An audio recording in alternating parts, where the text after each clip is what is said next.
दोस्तों, एनवीएन की बातचीत में आपका स्वागत है। कुछ लोग कह रहे हैं कि बड़ी देर की मेहरबान आते-आते और कुछ लोग कह रहे हैं कि देर लगी उनको आने में, लेकिन फिर भी आए तो। तो ये बातें प्रधानमंत्री मोदी के मणिपुर दौरे के बारे में हो रही है। लेकिन प्रधानमंत्री का ये दौरा केवल मणिपुर का नहीं है और वो जो है वो 3 दिन का दौरा है। कल 1 दिन हो चुका है, आज दूसरा दिन है और कल फिर 1 दिन, 13 से 15 सितंबर का। इसमें वो मिज़ोरम जा चुके हैं, मणिपुर जा चुके हैं, कल आसाम शाम में पहुँच चुके हैं। अब पश्चिम बंगाल में जाएँगे कल और फिर बिहार से होते हुए वापस दिल्ली आएँगे। तो इस दौरे पर बातचीत करने के लिए आज हमारे साथ हैं डॉक्टर जॉन दयाल साहब। जो डॉक्टर साहब, आपका इस प्रोग्राम में स्वागत है। शुक्रिया। पहला सवाल मेरा ये है कि 13 सितंबर को प्रधानमंत्री मिजोरम पहुंचे सुबह 10 बजे, मणिपुर पहुंचे 12:30 बजे, यानी उनका प्रोग्राम था कुछ आगे पीछे हुआ बारिश की वजह से। इम्फाल पहुंचे 2:30 बजे और 5 बजे शाम को वो असम आ गए। तो ये जो उन्होंने एक दिन में तूफानी दौरा कर दिया और 3-3 लोगों को निपटा दिया, और अब कल आज पूरा दिन वो आसाम में रहेंगे और कल जो है वो बंगाल और बिहार से होते हुए वापस जाएंगे। तो इस टाइम टेबल को देख के आपको क्या लगता है, इस दौरे की प्राथमिकता क्या है और इसमें जो है वो किसको कितना महत्व दिया जा रहा है? मैं मणिपुर के बारे में, मणिपुर के लोग कह रहे हैं कि इतनी देर से आए और ये बोला, इससे तो अच्छा होता कि आते ही नहीं। और शायद क्योंकि अखबारों ने, टीवी ने बताया नहीं, दोनों जगह चूड़ाचांदपुर में जहाँ पे कुकीज़ोर रहते हैं जो ईसाई हैं, और इम्फाल में जहाँ मैती रहते हैं जो या हिंदू हैं या अपने पुराने मज़हब को मानते हैं, दोनों जगह औरतों ने मुखालफत की, प्रोसेशन निकाले और आधा बाइकआउट किया। अगर आप फोटो देखेंगे तो दोनों जगह लोग बहुत कम संख्या में हैं और प्रधानमंत्री से इतनी दूर बैठे हुए हैं कि जैसे कोई जान का खतरा हो प्रधानमंत्री को वहाँ पर। तो जो ऑप्टिक्स हैं आने की, वो तो फेल हो गई। क्या इन्होंने कुछ काम की बात की वहाँ पर, डेवलपमेंट की बात की, कितना पैसा देंगे, जो कि कुकीज़ों को थोड़ा सा बहुत ही कम और मैथीज को काफ़ी ज़्यादा पैसा है। उसके अलावा इन्होंने कुछ ढंग की बात नहीं की। शांति के लिए, जोड़ के लिए क्या करेंगे, क्या लाइन ऑफ एक्शन रहेगी, वो नहीं बोले। तो मेरा ये बात साफ है कि 4 घंटे में जो है वहाँ पर थे, और जिसमें से ज़्यादातर टाइम इनको कार से चूड़ाचंदपुर जाना और वापस आना, जो 1.5-2 घंटे का रास्ता है, उसी में गुजर गया। कोई खास पॉलिटिकल फ़ायदा हुआ नहीं इनको, और ये जानते थे कि कोई खास पॉलिटिकल फ़ायदा होगा नहीं, क्योंकि मुद्दे वहाँ पे बड़े कड़वे हैं, बड़े गूढ़ हैं, बड़े गहरे हैं, और उनको इस तरीके से 5 मिनट के भाषण से नहीं कोई सहज कर सकता है।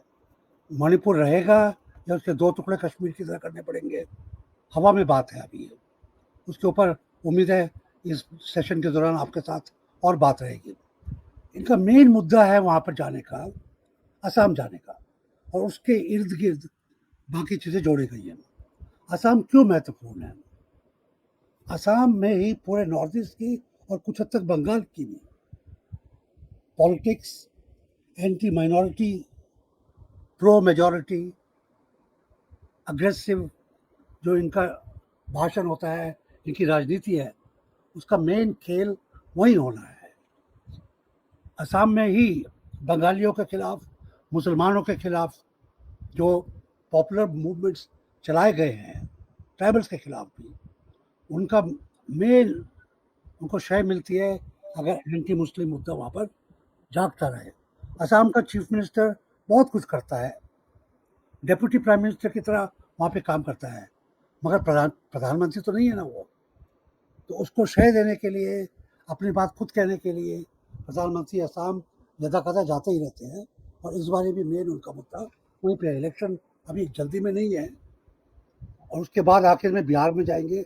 जहाँ पे इलेक्शन है और जहाँ पे इनको बोलना पड़ेगा, और क्या बोलेंगे, कैसे नौकरी देंगे, वो अलग बात है। तो ये 3 दिन के दौरे में 4 घंटे मणिपुर में रहे। इससे बात साफ है कि मणिपुर बाय द वे था, खाना पूर्ति कर रहे थे, तो थू हो रही थी 2.5 साल से कि वहाँ पे आग लगी है, इतना नुकसान हुआ है, इसलिए लोग अभी भी रेफ्यूजी कैंप में हैं और आप अभी तक नहीं गए। उसको इन्होंने एक तरीके से अपना खाना पूर्ति करके अपनी हाजिरी लगा दी। डॉक्टर साहब, आपने कहा कि मणिपुर की जो है वो सीरियस समस्याएं हैं और गंभीर समस्याओं की तरफ जो है वो प्रधानमंत्री ने कुछ नहीं कहा या कुछ नहीं किया, बल्कि वही जो दूसरी जगह मिजोरम में जो कहते रहे कि भाई हम यही परियोजना कर देंगे, और अपने बंगाल में तो खैर आता ही नहीं है उसकी परियोजना, बिहार में या आसाम में उसी तरह की बातें कही। मैं आपसे ये जानना चाहता हूँ कि अगर हम मणिपुर के संदर्भ में सोचें तो फिलहाल मणिपुर की 5 सबसे बड़ी-बड़ी समस्याएँ अगर आप गिनाएँ, तो वो कौन-सी होंगी? पहला नंबर से लेके 5वें नंबर तक? पहले नंबर के तो यही है कि मणिपुर क्या एक प्रांत रहेगा या उसको 2 यूनियन टेरिटरीज में काटना पड़ेगा, जैसे कि कश्मीर में किया है। क्योंकि कुकीज़ो और नागा जो पहाड़ों में रहते हैं, उनकी समस्याएं अलग हैं। मैती जो वैली में रहते हैं, मैदान में रहते हैं, उनके अलग है। सारा रिसोर्सेज, सारा सरकारी पैसा, सारी नौकरियां सिर्फ वादी में है, इम्फाल में है। इम्फाल में अब जगह नहीं रही है। मैती चाहते हैं कि उनको पहाड़ों में भी जगह मिल जाए। मैती ये भी चाहते हैं कि नागा को और कुकीज़ो को जो खास ओहदा आजकल मिला हुआ है शेड्यूल्ड ट्राइब होने का, वो भी ना मिले। तो उसके लिए उन्होंने बड़ी चाल चली कि अपने आप को भी शेड्यूल्ड ट्राइब करार दिया कोर्ट के जरिए। अब तीनों शेड्यूल्ड ट्राइब हो गई तो बराबर हो गई। मैथीज भी पहाड़ों पर जा सकते हैं, मैथी भी वहाँ पे ज़मीन खरीद सकते हैं, ऐसा उनका मानना है। कुकीज़ो कहते हैं कि इन्होंने हम पे खूनी हमला किया, ये हमारे जाति दुश्मन है, इन्होंने हमारे 70,000 आदमियों को घर से बेघर करा दिया, इन्होंने तकरीबन 400 हमारे गिरजाघर जला दिए, सब सामान जला दिया, पैसा जला दिया, जंगलों में अब रहने के लिए चर्चों में रिफ्यूजी रहने की नौबत पे ले आए। अभी भी इनके लोग हमको मारने को तैयार हैं। इनके साथ हमारी कैसे पटेगी, कैसे हम एक प्रांत में रहेंगे? 10 मेंबर्स ऑफ असेंबली जो है, एमएलए, उन्होंने मोदी से छोटी सी मीटिंग की। वो कह रहे हैं कि हम असेंबली में जा ही नहीं सकते, तो कैसे अपना काम करेंगे? और वो भाजपा के लोग हैं, वो भाजपा के लोग हैं। ये जब ये लोग कह रहे हैं कि हमारी पटेगी नहीं, तो अब सरकार के पास क्या है? सरकार के पास क्या वो दो प्रांतों को मानने को तैयार हो जाएगी? आज की तारीख में अगर वो मानते हैं तो एक तरीके से अपनी हार मानेंगे। आज की तारीख में ना तो मैती और ना भारत की सरकार कुकीज़ो को अलग यूनियन टेरिटरी देने के पक्ष में है, ये बात तो साफ है। उनको ये भी खतरा है कि कुकीज़ो को अगर जब अलग से उनकी यूनियन टेरिटरी बना दी, तो कुकीज़ो और मिजोरम में एक ही किस्म के लोग रहते हैं, एक तरीके से कहा जाए। वो लोग बर्मा में भी रहते हैं, बॉर्डर के पार। जैसे पंजाब में पंजाबी यहाँ पे भी रहते हैं, पंजाबी वहाँ पे भी रहते हैं। उसी तरीके से कुकीज़ो और मिज़ो बॉर्डर के दोनों तरफ रहते हैं। तो सरकार को ये भी खतरा है कि उससे भारत की सिक्योरिटी के ऊपर कुछ खतरा पैदा हो सकता है, कुछ टेंशन आ सकता है, और बॉर्डर इतना बड़ा बन जाएगा, स्मगलिंग हो सकती है, आर्म्स आ सकते हैं। ये सरकार को मन में उनके खौफ है इस बात का। तो ये देखते हुए आज की तारीख में मेरा पर्सनल ओपिनियन क्या अंदाज़ा है कि भारत सरकार किसी भी हालत में नहीं मानेगी कि कुकीज़ो को मणिपुर के अंदर यूनियन टेरिटरी का दर्जा दिया जाए। दूसरी चीज़ मणिपुर और कुकीज़ो के लिए बराबर की चीज़ है नौकरी। कोई नौकरियाँ नहीं है, दोनों जगह इतनी ज़्यादा अंडरग्राउंड आर्मीज है जितनी शायद नेपाल में भी ना हो। अंडरग्राउंड आर्मी कब होती है? माओइस्ट टाइप की इंसर्जेंसी है, माओइस्ट नहीं कहलाते अपने आप को। ये क्यों होती है? जब नौकरी ना हो, जब आपके रिसोर्सेज के ऊपर दूसरों का कब्जा हो, जब आपकी कौम के ऊपर दूसरों का कब्जा हो, आपकी भाषा पे, आपके धर्म पर, आपके पेड़, जंगल, जंगलात, पानी के ऊपर दूसरों का कब्जा हो, तब अंडरग्राउंड आर्मीज आती है, तब इंसरेक्शन होते हैं। वहाँ पे बहुत तादाद में है ये। मणिपुर में भी है, वहाँ पे हिंदू आर्मीज है। तो किस तरीके से पॉलिटिकल इश्यूज को सॉल्व होगा, ये दूसरा आइटम है। तीसरा आइटम है ड्रग्स का। मैथिस का भी एक एलिगेशन है कि कुकी जो अफीम बोते हैं, पॉपी, खसखस बोते हैं और अफीम बनाते हैं। मगर हकीकत यह है कि हालांकि पॉपी के जो खेत हैं शायद वो हिल्स में ज़्यादा हो, पहाड़ों पे ज़्यादा हो और मैदान में कम हो, मगर दोनों तरफ है। मगर पोत से जो उसका पौधा है उससे अफीम कैसे बनानी है, अफीम से रिफाइन कैसे करनी है, वो मैदान में हो रहा है। और उसमें मणिपुर के लोग भी शामिल हैं और कहा जाता है कि मणिपुर के बड़े टॉप के राजनेता उसमें इन्वॉल्व है, क्योंकि अरबों का पैसा है। उसी पैसे से फिर हथियार का धंधा होता है, उसी पैसे से औरतों का धंधा होता है, उसी पैसे से और किस्म की स्मगलिंग होती है, उसी पैसे से इलेक्शन लड़े जाते हैं। तो ड्रग्स का मामला अगला आता है। चौथा आता है कि जो अंडरग्राउंड आर्मीज का मैंने जिक्र किया था, उनको बेहथियार कैसे किया जाए, उनसे कैसी निगोशिएशन की जाए, उनको वापस कैसे लाया जाए।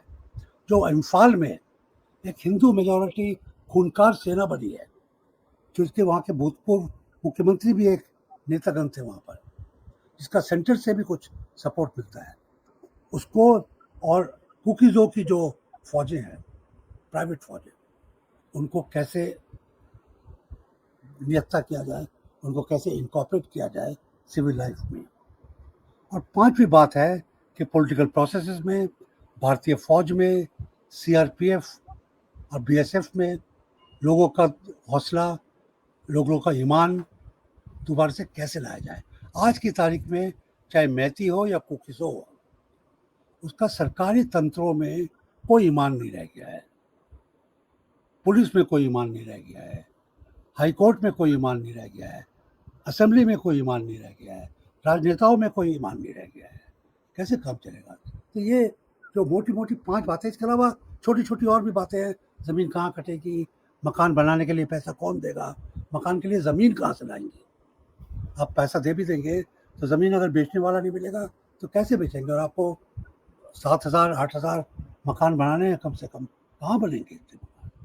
तो ये मुद्दे हैं, बड़े मुश्किल मुद्दे हैं, इनके लिए पॉलिटिकल फोरसाइट चाहिए।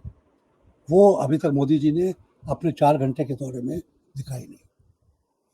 डॉक्टर साहब, अभी आपने बताया जो समस्याएं, उनमें एक समस्या सबसे बड़ी ये है कि वहां पर बहुत बड़े पैमाने पर हिंसा हुई और हजारों लोग पिछले 28 महीनों से कैंपों में रहने के लिए मजबूर हैं। यानी ये कि 28 दिन भी कोई आदमी, 28 घंटा भी किसी कैंप में रहना इंसान के लिए मुश्किल है। और 28 महीनों से जो लोग, जो बच्चे, जो खानदान कैंपों में रह रहे हैं, और उनको हिंसा के ज़रिए से मजबूर किया गया, महिलाओं पर इतना सारा अत्याचार किया गया। तो ये जो समस्या है और ये जो ज़ख्म लोगों पे लगा है, उस वो क्या एक बच्ची आकर के मोदी जी को टोपी पहना रही है, दूसरी बच्ची आकर के मोदी जी को उनकी तस्वीर दे रही है, फिर एक औरत अपने आँसू पोंछ रही है, फिर मोदी जी चेहरा लटका रहे हैं। तो ये जो नौटंकी हो रही है, क्या इससे उन ज़ख्मों पे कोई मरहम लगेगा या ये कि और उस पे नमक छिड़का जाएगा? नमक ही छिपड़ जाएगा। जो 17,000 लोग कैंप में हैं, उसमें से 65,000 कुकीज़ो हैं जो पहाड़ों पे रहते हैं। जो लोग आए वो ज़्यादातर स्कूल के बच्चे थे, सरकारी लोग थे जो सिविल ड्रेस में थे, जिनकी नौकरी सरकार की है। बहुत कम लोगों ने हिस्सा लिया, अपने घर से कोई नहीं निकला, आस पड़ोस के जो लोग थे वही आए। आपने देखा ना किस तरीके से सेटिंग हुई थी कि लोग बड़ी दूर बैठे ताकि पता ना लगे कि कितनी, स्टेज से पता ना लगे कि कितने कम लोग आए हैं। और जब ज़्यादातर स्कूली बच्चे हैं तो जो भी विजुअल में आएंगे, कैमरा में आएंगे, स्कूली बच्चे होंगे, यूनिफॉर्म में आए थे। सब बच्चे यूनिफॉर्म में थे, सड़क पर भी जो बच्चे थे यूनिफॉर्म में हैं। कहाँ की फ़ोटो है ये बताएंगे नहीं आपको। पहाड़ों पर स्कूल नहीं है अभी, बहुत कम स्कूल है वहाँ पर, तो कैंपों में लोग रह रहे हैं। टीचर हैं बेनौकरी के, बच्चे हैं बिना टीचर के। ये ज़्यादातर प्लेन का इम्फाल की ज़्यादातर पिक्चर्स है, कुकीज़ों इलाकों की बहुत कम पिक्चर है। और जब ऐसा होता है, जब आपसे 2.5 साल कहा जा रहा है कि आप आइए, इंटरनेशनली नेशनली सारी जनता कह रही है कि प्रधानमंत्री आते हैं तो हौसला अफजाई होती है, प्रधानमंत्री आते हैं तो बाकी लोग, असेंबली के लोग, अफसरान चौंकते हैं। ये सब अभी तक नहीं हुआ और अब आखिर में आप आए और ये फैशन शो करके आ गए, टोपी लगा के घूमते रहे सब जगह। इससे तो बात बनेगी नहीं, कोई फ़ायदा नहीं होगा। अ, जहाँ दयाल साहब, आपने अभी कुछ देर पहले ये ज़िक्र किया कि वहाँ पर आर्मी का मसला है, प्राइवेट आर्मी का मसला है। पहाड़ों के लोगों को अपनी ज़मीन बचाने के लिए कुछ न कुछ करना पड़ता है और उनके पास जो सबसे बड़ा हथियार था वो रिज़र्वेशन का था। अब ये मैतियों ने ये किया कि रिज़र्वेशन का हथियार उनसे छीन लिया, खुद भी रिज़र्वेशन लेने की कोशिश की। और दूसरे ये कि बीरेन सिंह जो वहाँ के सीएम हैं, उनकी ऑडियो क्लिप आई है कि उन्होंने खुद आर्मी बनवाई और उसको संरक्षण दिया। तो ये एक पैरेलल आर्मी जो है, खुद जो कुकी आर्मी है, तो सरकार उसके खिलाफ है। लेकिन ये जो आर्मी है, ये सरकार के संरक्षण में बनी हुई है। खुद सरकार बनवा रही है, अपने हथियार लुटवा रही है कि भाई ये लूट के लेके जाओ और इसका इस्तेमाल करो। तो ये जो आर्मीज़ का मसला है कुकी ज़ोन में और मैतेई ज़ोन में, यानी पहाड़ों पर और वादी में, इन आर्मीज़ को प्रधानमंत्री मोदी के दौरे से क्या संदेश मिलेगा?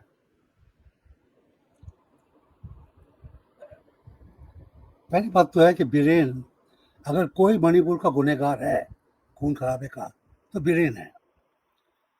और बीरेन को हटाने में मोदी जी ने बहुत देर कर दी थी, बहुत देर। उस दौरान उन्होंने ये जो फौज आप बता रहे हैं मैथिस की, ये तो पहले बन चुकी थी, इसको और शायद थी, जैसे आपने कहा अपना असला लुटवा के उनको दिया, वो तो बांटने की एक तरकीब है ना। अगर सरकारी असला घरों के ऊपर हमला हो जाए तो ये मानना पड़ेगा कि सरकार खुद ही चाह रही है। तो बीरेन ने हथियार उनको दिया। बीरेन की अभी भी शय है, बीरेन उसके मुखिया है, तो वो अभी भी चालू है फौज, उसका वर्चस्व है पूरे वादी में तो है ही, और आसपास के इलाकों में भी है। तो उनको तो शय मिली।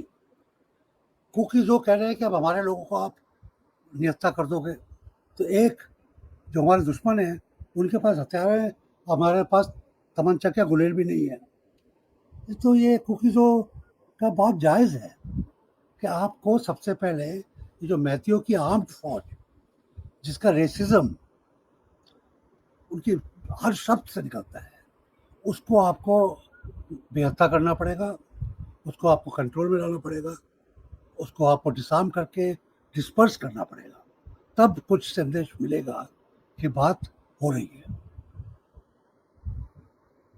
डॉक्टर साहब, एक चीज़ और होती है कि अगर कहीं हिंसा हो, तो जो लोग हिंसा पीड़ित होते हैं, जिनके ऊपर अत्याचार होता है, उनके लिए सबसे बड़ी संवेदना ये है कि जो लोग उसमें इन्वॉल्व थे, उनको सज़ा मिले। क्योंकि जब तक कि वो नहीं होता, तब तक कि एक तो उनको सुकून नहीं मिलता, दूसरे ये कि वो अपने आप को सुरक्षित नहीं महसूस करते। अब प्रधानमंत्री ना हिंसा की बात करते हैं, ना उन लोगों को जो कि हिंसा में इन्वॉल्व थे, उनको सज़ा देने की बात करते हैं। तो अगर ये नहीं होगा, इतना बड़ा मामला हो गया, इतने लोग मारे गए, इतने वीडियोज़ आई, इतने लोग इसमें रहने पर मजबूर हैं रिलीफ कैंप में, तो इसके लिए जो भी दोषी है, उसको अगर सज़ा नहीं मिलेगी, तो फिर ये सब से क्या फ़ायदा होगा, क्या नतीजा निकलेगा? हमदर्दी की जगह इन्होंने मगरमच्छ के आंसू पर आए, मगर मान लिया कि वो भी ठीक है, कोई बात नहीं।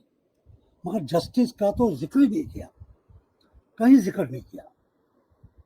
कुकीज़ों से बात की आपने 20 मिनट, जस्टिस का नाम नहीं लिया।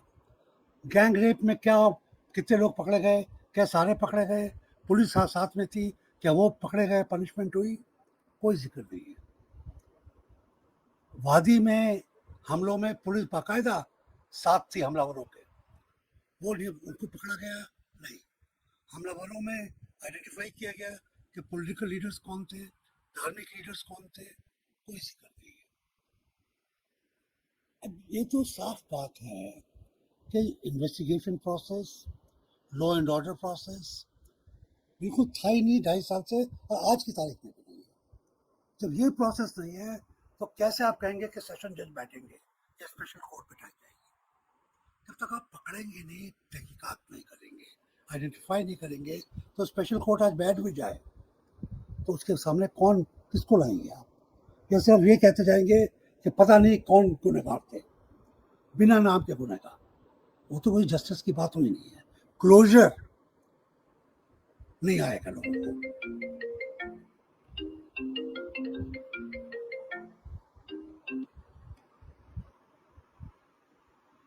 क्लोजर नहीं आएगा लोगों को कि हो गया, कांड हो गया, कोई बात नहीं, हो गया, गाँव हो गए, इक्का दुक्का लोग भी मर गए, या सैकड़ों लोग मर गए, मगर पकड़े तो गए लोग, गुनाह की सजा तो मिली। उससे जो क्लोजर आता है, बंदी आती है, वो नहीं आएगी कभी। और ये फिर नासूर बनता रहेगा, अंडरग्राउंड आर्मीज बनती रहेंगी, वहाँ पे फौजों को पोस्ट आपको करना पड़ेगा, नॉर्थ ईस्ट ऐसी सुख रखता रहेगा, चलता रहेगा, कोई हालात बदलेंगे नहीं। अभी भी कितनी फौज है नॉर्थ ईस्ट में? ये फौज बॉर्डर पर नहीं है, इंटरनल सिक्योरिटी के लिए है। बॉर्डर पर तो है ही थोड़ा बहुत, इंटरनल सिक्योरिटी के लिए लाखों की तादाद में फौज है, जैसे कश्मीर में है। जब आप फौज को इंटरनल सिक्योरिटी के लिए काम देते हैं, जब आपकी पुलिस पे किसी को विश्वास नहीं है, तो नॉर्थ ईस्ट तो अपने आप को सौतेला बच्चा भारत माता का मानता रहेगा। और सिर्फ मणिपुर की बात नहीं है, वहाँ का लेसन जाएगा नागालैंड को, मिजोरम को, मेघालय को, त्रिपुरा को, और हद तक अरुणाचल प्रदेश को। ये है बॉर्डर के 7 प्रांत, और फिर आता है असम। डॉक्टर साहब, आखिरी सवाल ये है कि प्रधानमंत्री मोदी तो खैर 28 महीने के बाद गए, लेकिन इससे पहले राहुल गांधी 2 मर्तबा मणिपुर गए, पहली मर्तबा जो दंगे के बाद और दूसरी मर्तबा अपनी न्याय यात्रा के लिए। तो ये दोनों दौरों को अगर हम देखें, थोड़ा-सा पीछे जाके राहुल के दौरे को याद करें और कल जो हुआ उसको उससे उसकी तुलना करें, तो आपको इसमें क्या फ़र्क दिखाई देता है? मेरे जैसे लोग भी गए थे वहाँ पे कई बारी। मणिपुर में और खासकर कुकीज़ों के साथ सबसे बड़ी जो चीज़ है, सबसे बड़ी कहा जाए तो वहाँ की ह्यूमन ट्रेजेडी है। वहाँ पर बहुत खतरनाक तरीके से लोग जी रहे हैं।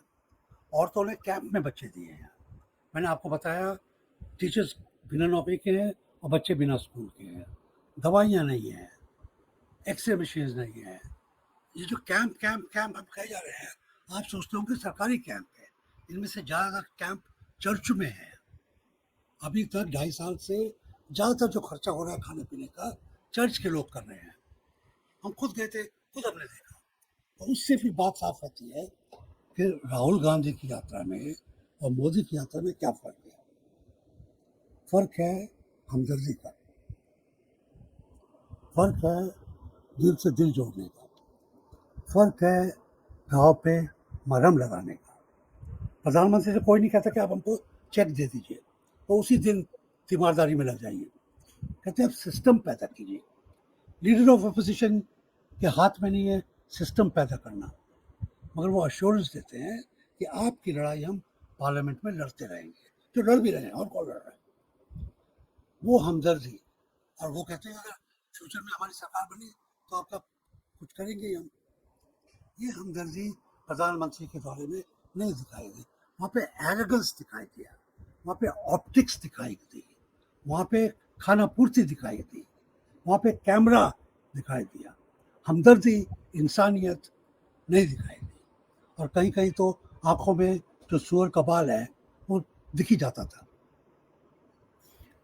हाँ, तो दोस्तों आपने सुना डॉक्टर जवाहर दयाल साहब हमारे साथ थे, वो मणिपुर कई मर्तबा जा चुके हैं, भारत के बहुत बड़े जो है वो सम संपादक रहे हैं, बहुत बड़े जो है वो जर्नलिस्ट हैं और उन्होंने किस तरह से बताया कि मणिपुर में क्या समस्याएँ हैं और जिनको कि हमारे प्रधानमंत्री को एड्रेस करना चाहिए था। और फिर ये कि उन्होंने ये जो 3-4 घंटे का वक़्फ़ा वहाँ पे गुज़ारा, बारिश की वज़ह से 1 आध घंटा बढ़ गया था वरना 3 ही घंटा था। तो उसमें उन्होंने क्या किया, हम उम्मीद करते हैं कि इनको जो है वो कुछ समझ आएगी या ये कि इनके बदले कुछ ऐसे लोग आएँगे, अभी मणिपुर में चुनाव होंगे तो वहाँ पर राज्य में कुछ ऐसे लोग आएँगे, जो कि लोगों की संवेदना को समझेंगे, उनकी समस्याओं को समझेंगे और उनको समझने के लिए कोई जो है वो गंभीर एक्शन लेंगे। इसी के साथ हम आज का प्रोग्राम खत्म करते हैं। डॉक्टर साहब आपने समय निकाला इसके लिए आपका बहुत-बहुत शुक्रिया। हम शुक्रिया। आगे भी आपसे बात करते रहेंगे। धन्यवाद। जी।